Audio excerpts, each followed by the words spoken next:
Hello and welcome to this edition of FYI Weekly, your official source for City of Greensboro news and information. The 2045 Metropolitan Transportation Plan and the Greensboro Urban Area Comprehensive Transportation Plan are available online for review and public comment until Tuesday, December 1st. The Greensboro Area Metropolitan Planning Organization will hold a virtual meeting to preview the plan and accept questions and comments. The meeting will stream live on Facebook from 12:30 p.m. to 1:30 p.m. on Thursday, November 19th. The Metropolitan Transportation Plan is a long-range planning document detailing improvements to take place over the next 20 years. This forecasts the needs for roadways, public transit, bicycles, and pedestrians, and develops projects and programs to accommodate future growth.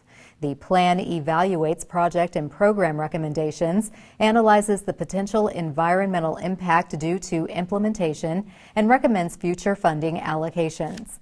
The Comprehensive Transportation Plan is a series of maps displaying long-term recommendations for highways, bicycle and pedestrian facilities, public transportation, and passenger rail projects. Comments may be submitted online or mailed to Greensboro Urban Area MPO at P.O. Box 3136, Greensboro, North Carolina 27402. To request special services for the virtual meeting, contact Transportation Planning Engineer Lydia McIntyre at 336-373-3117. Old North State Medical Society, a collective of African American physicians, is hosting free COVID-19 testing for Guilford County schools. The testing is only open to students, faculty, and parents. Insurance is not required, but attendees should RSVP online in advance.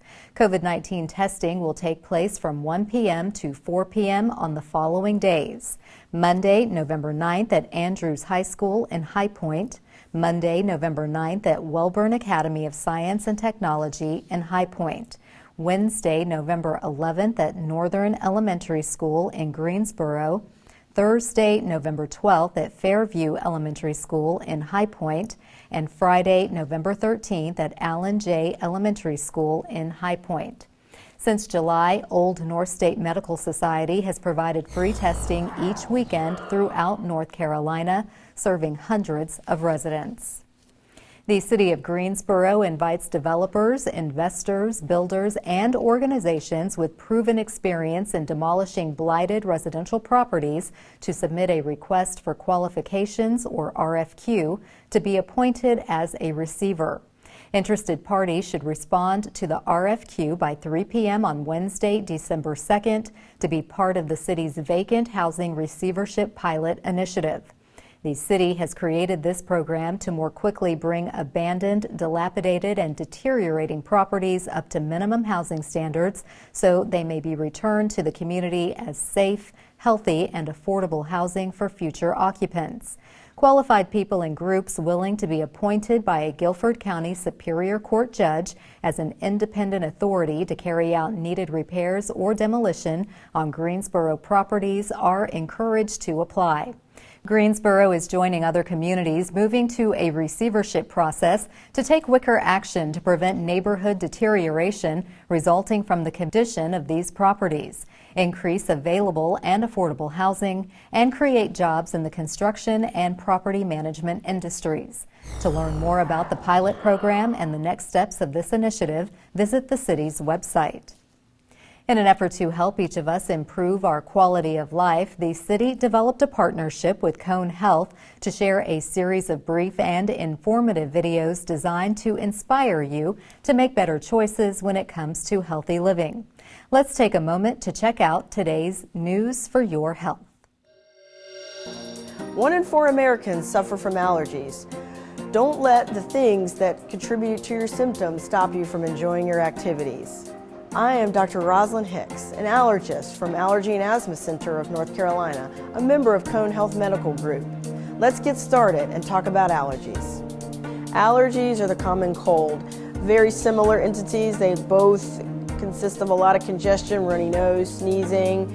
Typically with the common cold, you're going to have, starting out, a little more scratchy throat, sore throat, and you often a little bit of fever. Both can have cough because of the postnasal drip, and you're going to feel a little lousy with the common cold, will run down, dehydrated, those kind of things. And then with allergies, it can be any time of year. Cold may be more common in the winter season, and allergies can be with exposure. You just mow the lawn? Did you just take care of the cat or dog? Did you just clean out the attic with lots of dust? So those are the things we think about to differentiate between a common cold and allergies. The common triggers kind of fall into two categories: indoor, outdoor, seasonal, or year-round. So in the spring, we think a lot about tree pollen, followed by grass pollen and weed pollen, and then we have dust, mite, cockroach, mold, which can be indoors and out, and then any kind of furried animal, dog, cat, gerbil, any of those. So clearly, if we're sensitive to the animals, then we shouldn't have animals, we shouldn't be exposed to them, but we can't really control completely pollen exposure. So if you go outside, if you're doing something involving that exposure, then wearing a mask if you have to mow the grass, wiping off your hands and feet, taking off your shoes before you walk through the house so you don't track the pollen through, minimizing the window being down as you ride down the road, and wiping off the cats and dogs when they come in from their walk so the pollen is not throughout the house and on the furniture, those kind of things. Well, of course, avoidance would be the biggest action that we could participate in to try to minimize symptoms, but side of that, adding medications to minimize the congestion, sneezing, runny nose. I'm a huge proponent of saline rinse, and so that's something easy that's not medicated. It's just salt water flushing out or clearing out the nasal passages so we can take away those allergens that we've been breathing in. I think it is very important to prepare for allergy season so that you can minimize your suffering and you don't have so much congestion and headache or disrupted activity. I like to encourage people to start their medications around Valentine's Day, and usually that'll minimize their symptoms and they can go into the allergy season ahead and symptom-free.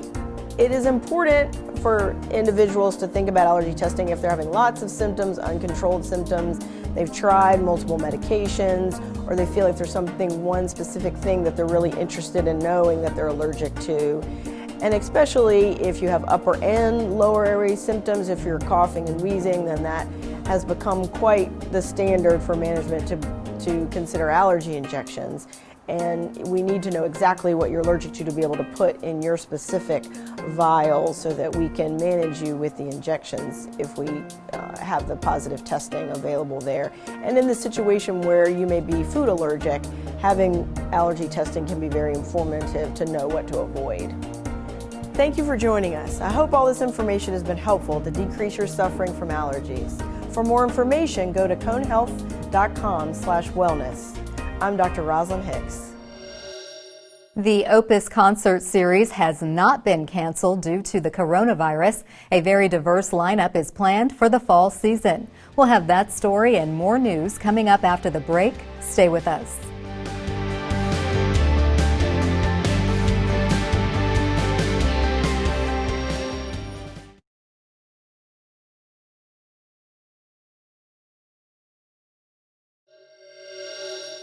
Welcome back to FYI Weekly.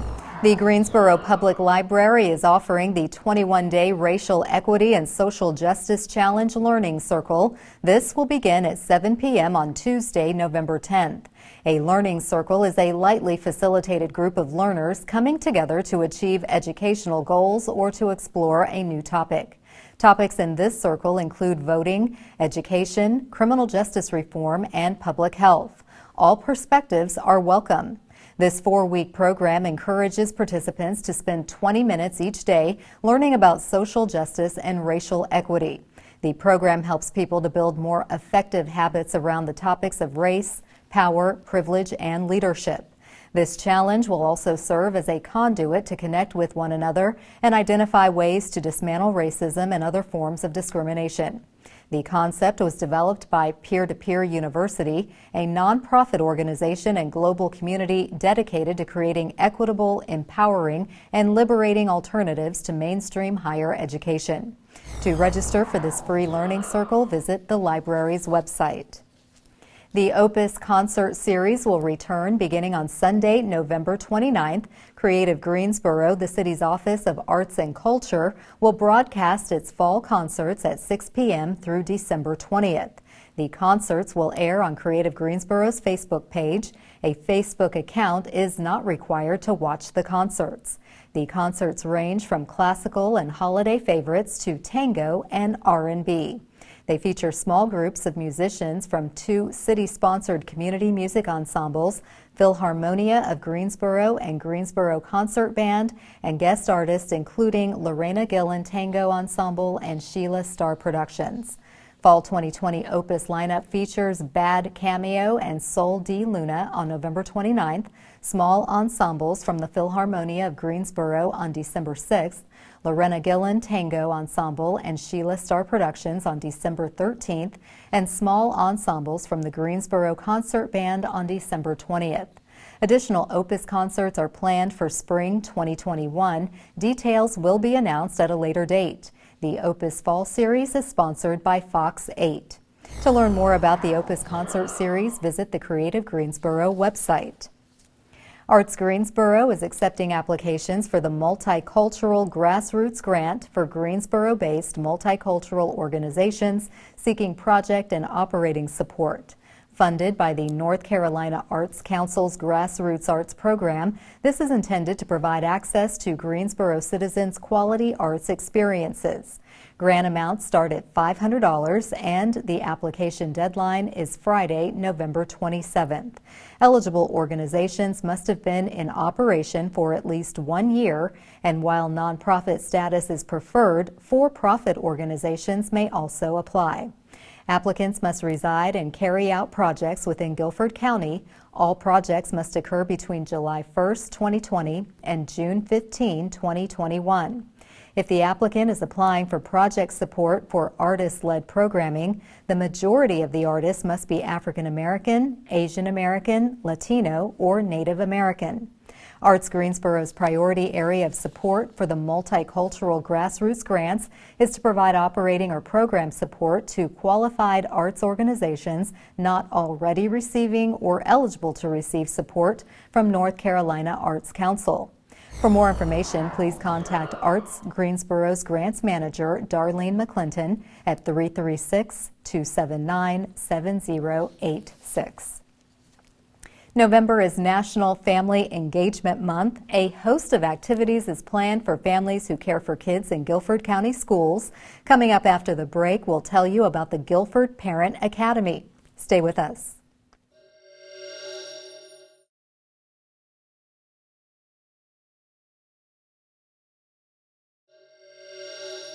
Welcome back to FYI Weekly. Family engagement is a critical component in building strong relationships at home, school, and within the community. The Guilford Parent Academy makes this possible by developing support systems to enhance the quality of life for our families. Joining me now to explain this support system is Kimberly Funderburk. She is the director of Guilford Parent Academy. Hello, Kimberly. Welcome to the show. Hi, how are you? I'm well. Thank you for joining me. Tell us, for those who aren't familiar, tell us about Guilford Parent Academy and your mission. Guilford Parent Academy is a department of Guilford County Schools designed to support parents, specifically our Title I parents across the district. It is a free program, no charge for anything that we offer to our families, and it offers a variety of resources that are free for families within Guilford County schools and across Guilford County. Okay, well, we always embrace anything that's free, and Title I families certainly have different challenges sometimes. So tell us, what types of resources do you provide those families? We provide several resources for our families. We provide online digital resources such as our Brain Fuse Help Now and Brain Fuse Job Now. Under the Job Now, it's the focus of parents and caregivers. They can go to this website any time of day, 24 hours a week. They can be in their PJs and access this resource. There's help with resume writing, job search, and there's even some questions to help new citizens coming to the U.S. With BrainFuse, our students have access to an online tutor 24 hours a day, 7 days a week. Our students can receive assistance in all subjects from pre-K through 12th grade. It's not a robot, it's not a computer, it's a live tutor that they will receive assistance. There's a platform where there's a writing board. There's also a platform where they can ask the tutor specific questions and they can learn how to solve a problem, not given the answer, but that tutor will walk them through the process. We also have our GPA YouTube that we relaunched last May. We have more than 70 videos on our YouTube channel. They're informational videos, they're tutorial videos to help parents stay engaged with their students. There's even fun activities such as STEM activities that they can do at home. And there's even an informational video about the parent portal and how they can have access to their students' grades before they even come out. Okay, so there's no excuse for parents not to be engaged and part of the process as far as the learning and all the tools available, and I can imagine how much helpful BrainFuse has been since kids have been home during this pandemic and parents not necessarily knowing the new math versus the old math that they might have had in their own school days. Sure, I'll tell you one thing that we have launched in October, and that is live Canvas help for our parents. As you know, Canvas is the online platform that our teachers use for instruction and curriculum while our students continue to learn at home. And we have gathered up some great teachers who are gurus at Canvas to be on call, standby, online, and ready to help our parents every Tuesday and Thursday, 5 to 7 p.m. So that's just another resource that we're providing for our parents so that they can be knowledgeable and they have an ease of how to access other resources in the community. That's impressive. And again, all of that is free. So tell us about the Family Engagement Network. The Family Engagement Network is in its infancy stage. This is a new initiative for Guilford Parent Academy. The network consists of 5 committees. We have our Parent Voice Committee, our Community Stakeholder or Agency Voice Committee. We have our GCS Allies. We have a committee that focuses on fundraising and sponsorships, and we also have a committee for our GPA volunteers. The idea behind the Family Engagement Network is that we hear the parent voice. How can we provide resources for parents without their voice, without them sharing with us what they really need, especially now? And so those committees will work with GPA to provide even more resources and to help us sustain our work. Okay, I love it. Working together in collaboration, you can never go wrong. And as you said, if you aren't hearing directly from those who you're trying to help, how much help are you really giving if you don't know what the need is? Now, November is National Family Engagement Month. Do you have a whole litany of activities taking place? We know that family is important, and in times like these, what's more important than to spend time with families? And so yes, GPA has created a month-long list of activities that families can do together. Do you know how to make a telescope? I do not. Well, GPA will help you do that. Okay. So we wanted to make sure that our families have resources beyond just academics. And this month-long calendar will give our families several opportunities to increase the family bond and just spend more time without being at a computer. Yeah. So we need that screen break time. In this calendar, they'll explore their neighborhoods, they'll take walks, they'll exercise. There's also some guided meditation for the family. So we're excited about November, and we're excited about providing other ways that families can at least spend some time together. Well, we know families have definitely been spending probably more time than they wanted to because of COVID-19, kind of forcing the family unit to rally around and stay in their bubble. So it's nice to know that you have some fun, get out of the house, take a breath of fresh air activities for them during the month of November, and hopefully they'll carry that on beyond November. So if the community or parents want to assist you and help with what you're doing through Guilford Parent Academy, how can they get more information? Our parents and community can get involved with GCS in a number of ways. I mentioned already the Family Engagement Network, but we also have a newsletter that we send out to our parents weekly and sometimes bi-weekly, depending upon what resources come our way and what news the district has to share.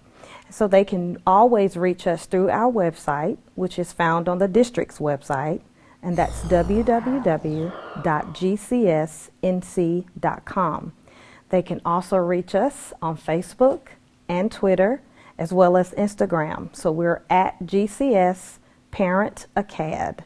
Another way to reach us is just a traditional way of picking up the phone and calling us at 336-279-4924 or emailing us at parentacademy@gcsnc.com. Okay, you are everywhere on the web and social media, on the phone, so there's no excuse. You're doing fantastic work for our families and children in our schools, and we thank you for that. And best wishes for the Family Engagement Month recognition. Do come back and keep us posted on all your great resources. Thank you. Thank you.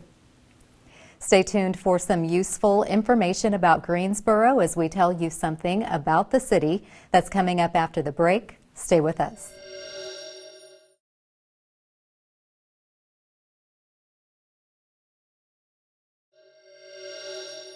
Welcome back to FYI Weekly.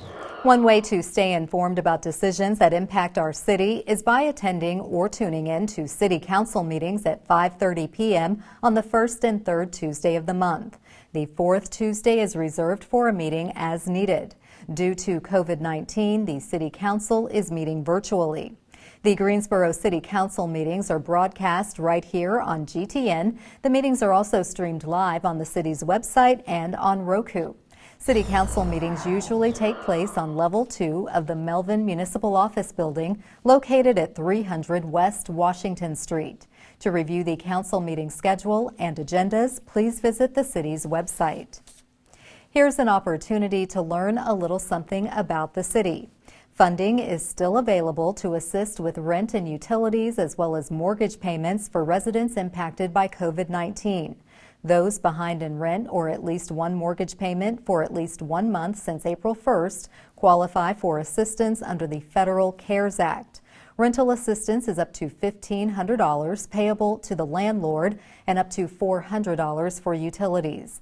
Mortgage assistance is up to $1,500 payable to the mortgage company, and this must be the primary residence. To qualify for rent or mortgage assistance, payments must have been current through February 29th. The property must be located within the Greensboro city limits, and applicants must be at least 18 years old with a household income of less than 80% of the area median income for 2020. The rent and utility funds are administered by Greensboro Housing Coalition. This mortgage program is administered by Housing Consultants Group. Contact each agency to learn what documentation is required to submit an application. Coming up after the break, we'll showcase our department spotlight, but first we have an important message about COVID-19.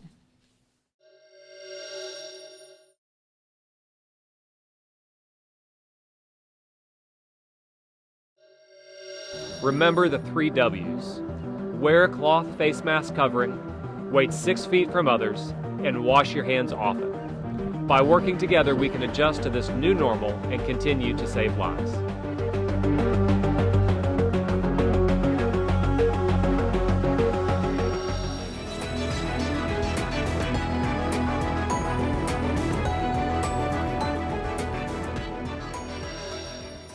Welcome back. The City of Greensboro has more than 20 departments and several divisions committed to serving you, our residents and visitors. Let's go behind the scenes in our department spotlight.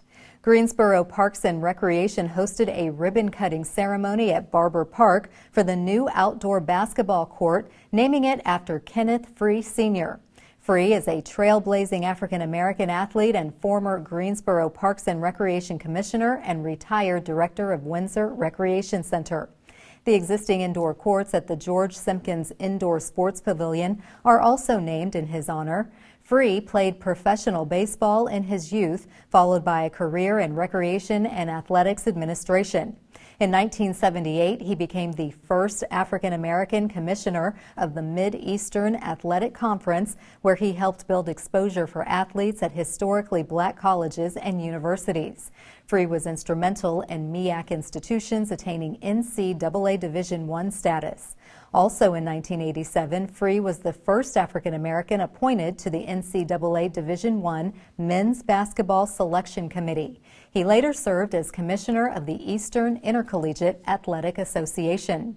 In retirement, Free volunteers with the Metropolitan Junior Baseball League, introducing baseball to youth in urban areas. Accolades include being inducted into the Sports Halls of Fame at NC-A&T, Dudley High School, and Guilford County. Free joined the 2018 class of the South Atlantic League Hall of Fame. Straight ahead on the other side of the break is this week's Way to Go GSO shout out. Stay with us.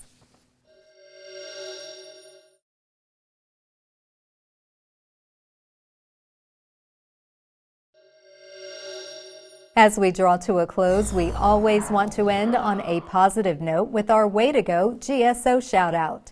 This week's shout out goes to Greensboro's Adaptive and Inclusive Recreation staff. In partnership with the Center for Visual Arts, an inclusive virtual winter-themed art class will be offered on Thursdays, November 12th and November 19th, as well as December 3rd and December 10th at 5 p.m.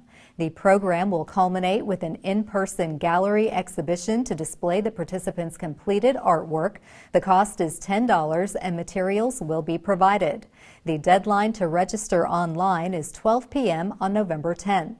Weekly Zoom sessions will be used for instruction and feedback. For more information, contact Caitlin Temple at 336-373-2735.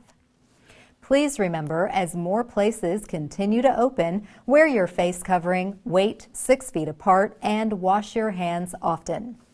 That concludes this edition of FYI Weekly, but you can easily stay connected to the latest city news by linking to us on Facebook, Twitter, YouTube, and Instagram. Alexa users can subscribe to our 5-minute flash briefings, which airs on 90.1 FM. Be sure to download our weekly podcast, Talk City Greensboro, and now GTN is streaming on Roku. For all of us here at the City of Greensboro, thanks for watching, and we'll see you next time.